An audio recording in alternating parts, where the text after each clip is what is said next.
Tonight, an I-Team investigation exposing a state agency that is failing to protect the elderly. Our report found assisted living centers still in business despite patterns of poor care.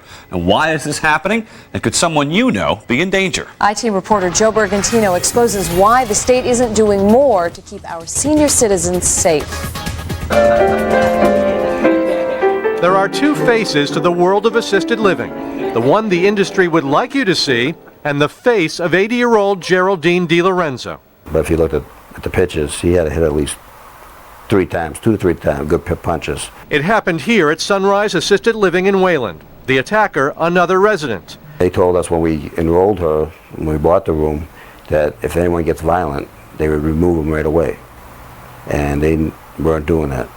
State inspectors cited Sunrise of Wayland for withholding information about the attacker's history of aggressive behavior, for not doing criminal background checks on workers, for hiring a convicted felon, and for multiple medication errors.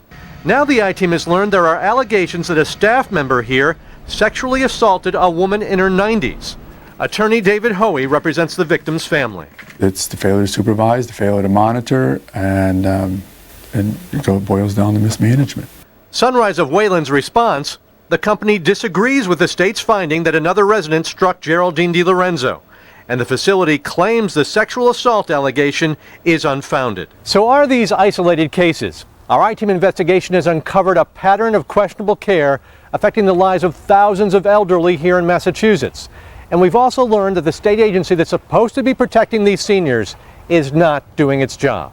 The problem: current state regulations are weak, and there are only 2 state inspectors of the Office of Elder Affairs for a growing number of assisted living facilities, now 178.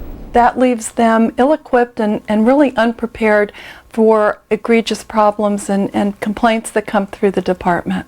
Another problem: the state seems unwilling to follow through on punishing repeat offenders.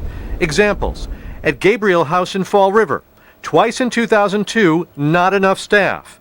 In 2002 and 2003, unlicensed workers giving out medication.